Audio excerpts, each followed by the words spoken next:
G'day all you people out there. I'm back in Thailand again. I'm at Wat Po in Bangkar. Love this place. I'm just going over here to this Salar. Sit down here and do a little bit of a chat. I used to have a book like this and I just write stuff down, a journal for travelling, I write things down. So now what this is just an audio video travel journal for myself.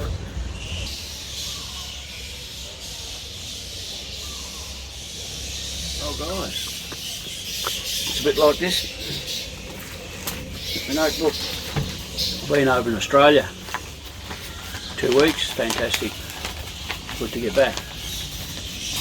But I've come to a spot, I've come to a Bruce with his leg tied up in a plastic bag and the plastic bag's chasing him and he's gone berserk. Oh, why can't I get it on film? Oh, he's gone. Okay. The plastic bag was hooked around his leg and he's panicking. That's a good early, and that was your life, isn't it, Joe? You're chased by your own demons. If I went and tried to catch him and help him, he would just panic and run more. Yeah, well, I need some help. I need some help with my videos. I've run out of, I've realised that no matter how much I keep flogging the horse, how much I keep flogging the horse, it's going to get around me 200 views a video without a attention span of not much. Could average about 100 subscribers to manage 100. Oh, here it is.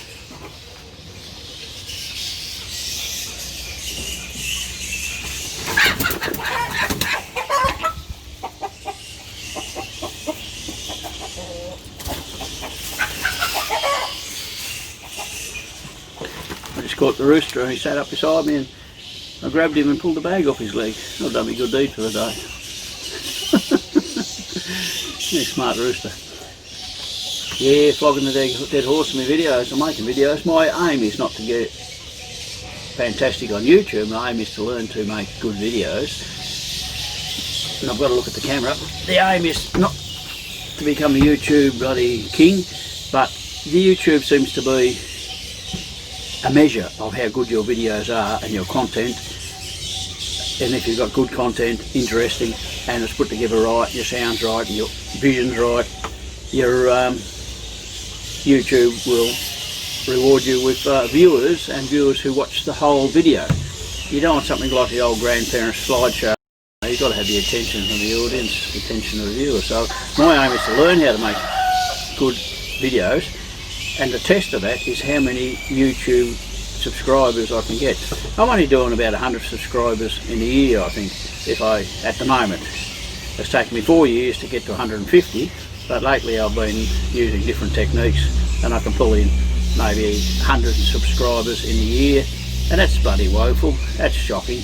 That's mum and dad and a couple of friends watching your videos. It's awful because a lot of our subscribers only watch one video they liked and then don't worry about watching anymore. The other thing, I've got a spread of videos. I've got sawmill video, that's a perennial, just keeps going. But a lot of my other videos aren't accessed through YouTube search. So I've got a problem there. I've got one or two that are, 50% of their viewing is YouTube search, but the total viewing is only a couple of weeks. So it's hopeless, it just doesn't count. So I've got to restructure, regroup. I could give up, but I'm not going to give up. I've got to keep going, but I've got to redo it all. I don't know how. I've got a list here. I mean, instead of just doing and hoping something's going to happen, I've got to actually sit down, study what works, what doesn't work, and focus on what does work. There's two key things. I've got to, how to tell a story. I still don't know how to tell a story. Sorry, I know how to tell a story, but I can't put it into action. That's a real problem. Number two is I'm shotgunning my videos. They're all over the place, from preparation and survival, just stuff I've learned over life, that type of thing, observations on living in Thailand, and a whole lot of other weird things all over the place. So I haven't got a consistent audience. Most Westerners in Thailand have got good channels. They've got two themes. One is they've got a bit of land and they're building a house or a hotel or a farm, and they've got buying a chook next week or a couple of cows, and this is what they do. Pi and Graham were fantastic. Really fascinating. When I was sitting in cold old Australia, watching them and wanting to be in Thailand, religiously watched them. Unfortunately, Graham passed away and Pi's still going, and Bam's doing a really good job. The other vloggers, the other video vlogger people in Thailand are people in Phuket and Pattaya, mostly all. I don't think there's any women. I think they're all men, and they're just focused on sensationalism mainly. Women, of course, 5 million or more. That's just so many beautiful women in Thailand, and men wanting to look at beautiful women isn't a new thing. It's just life, and they get lots of followers. Especially if you get there's one young bloke and his young beautiful lady who likes to try new bikini suits every video. He's got massive followers. Goes to hotels and that. The content of his video is nothing, but his partner and just the way they do makes pleasant viewing for someone who's not in Thailand. They look at the beach, his wife, his girlfriend in a new bikini, and look at the hotels they're staying in. I think it's a little bit of jealousy there. People are going to work every day back in Australia, America, just going to work, coming home, going to work, coming home, trying to pay the bills, and they see these young people travelling the world and living what seems to be a really, really good lifestyle. That's lots of people. You go, here's the followers. Good. That's good. I've got a beautiful partner over here. We seldom go to the beach, and she's not a girl who feels comfortable wearing a bikini. There's many different types of Thai ladies, and she's one who is very traditional in her attitude to bearing a fair bit of skin, I suppose is the best way to put it. That's not what she does. For privacy reasons, I don't want to include her in the videos. Number one, for her, she's a shy person, hates the camera, so I don't want to do that. She doesn't want to do that. But the other thing I could do is go and find a lady who wants to be in front of a camera and do some videos with her. See, I'm looking everywhere else. I'm not looking at the back of my camera, because there's so much to see here, and that's not engaging you, the audience. So that's why I've got to stop this looking around. And I've got to gesture. I've got to do all this sort of stuff. I know it's corny, but that's what you've got to do to keep your attention. And that's what it's about, keep your attention. Now, question, should I go and approach a good English speaking and a pleasing to the eye Thai lady to be the main person in my videos, and I become a photographer and an editor? That's one option.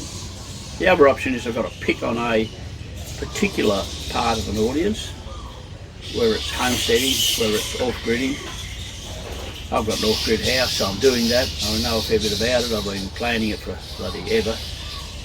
I'm doing it. Should I focus on that? Should I focus on travel? But there's no, for an old man, there's no interest in old men travelling around, because I'm on my own and I don't have my wife with me, and I'm not in a group. That's a real stigma. This is by the Western people. They look and see an old man touring around on his own, and the Western perception is something strange about that person. It's all right that the people are judging me are wandering around, having their holiday, and they've taken their wife or girlfriend with them. That's great. A lot of the time over here I didn't have a girlfriend, didn't have a wife. So I'm wandering around on my own, because I'm not going to sit at home and sit at home for the rest of my life until I die, because I haven't got someone to go with.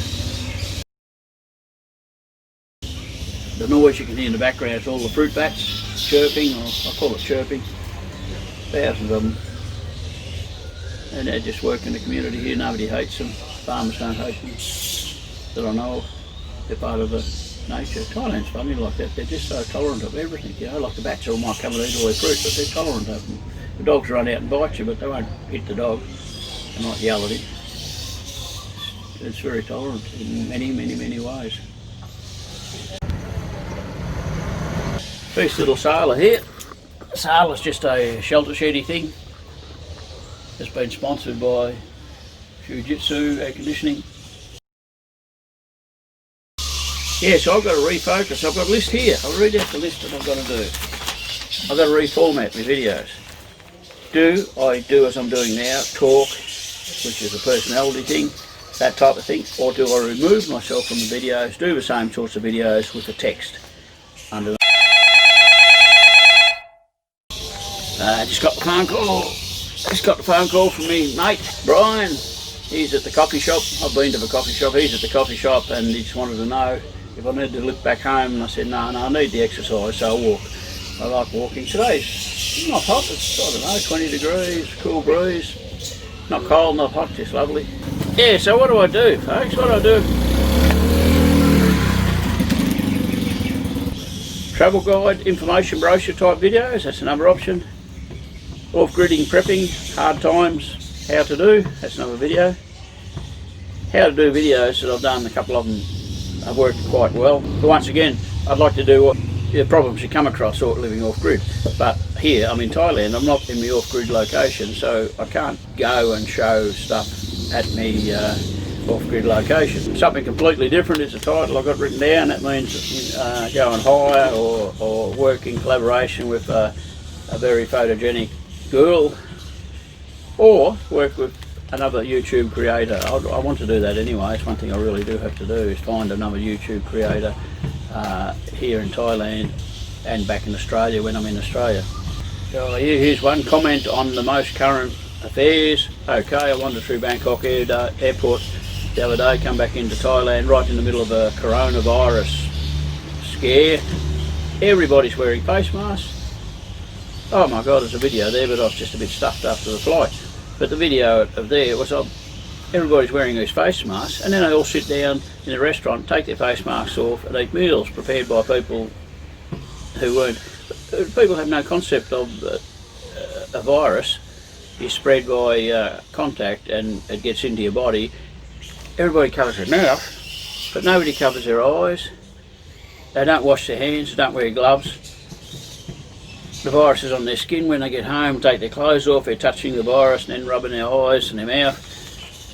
People do not understand how many times the hand touches the eyes and the mouth. Really, you've got to have a biohazard suit to be protected in that way.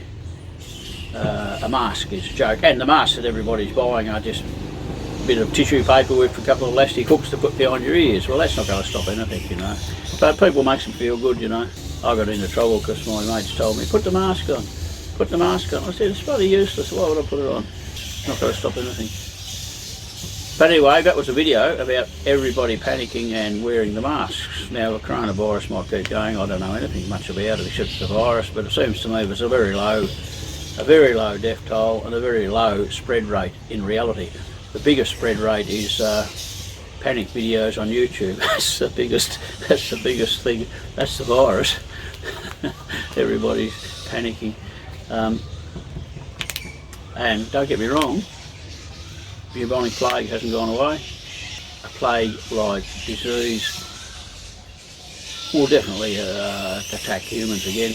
We haven't got the medical facilities, we haven't got the numbers, we haven't got the backup of drugs, we haven't got the facilities to treat people, to isolate people. We just haven't got it. If we isolated a 20% of the community somewhere, we couldn't even feed them and give them water, you know, in Australia. In Australia town, I was in a country town, 12,000 people, maybe 15,000 people. If it was a big car accident involving 3 vehicles out the road, the hospital could not cope, let alone a bloody virus spread or a major disease. There's a bloke videoing over there, taking some few photos. A lot of people come here to take photos of the bats. I used to have a book like this and I just write stuff down, a journal for travelling, I write things down. So now what this is just an audio video travel journal for myself, or maybe for the kids or somebody when I croak it. Although they reckon storage on the digital media has got a limited life, so who knows. Okay. But what I was going to say, it's good just to be out travelling around. But there's another skill I have to learn, is how to speak correctly. And another thing I need, and I put up a Facebook group in Australia, YouTube Creators Australia, for the purpose of people being able to put up their videos and having the other members commentate and criticise and say, listen, you're doing this wrong. You should be doing that, because your friends won't tell you. The people that are watching have got used to your style. But I can look at other people's videos and see faults. I'm not a good video person, but I can see faults on other people's videos and I can see good ones. I know the difference. But I can't identify it on my own video. But if I've got somebody who's hard-ass, direct to the point, and say, no, that's not working, you need to do this, this and this, and that's, for example, that sound quality, chuck that microphone out, get a proper one. That's what I need. People can put up a YouTube and have their peers tell them how I can do better. Okay, walking back, gonna head back. Got my little B.O.B. here.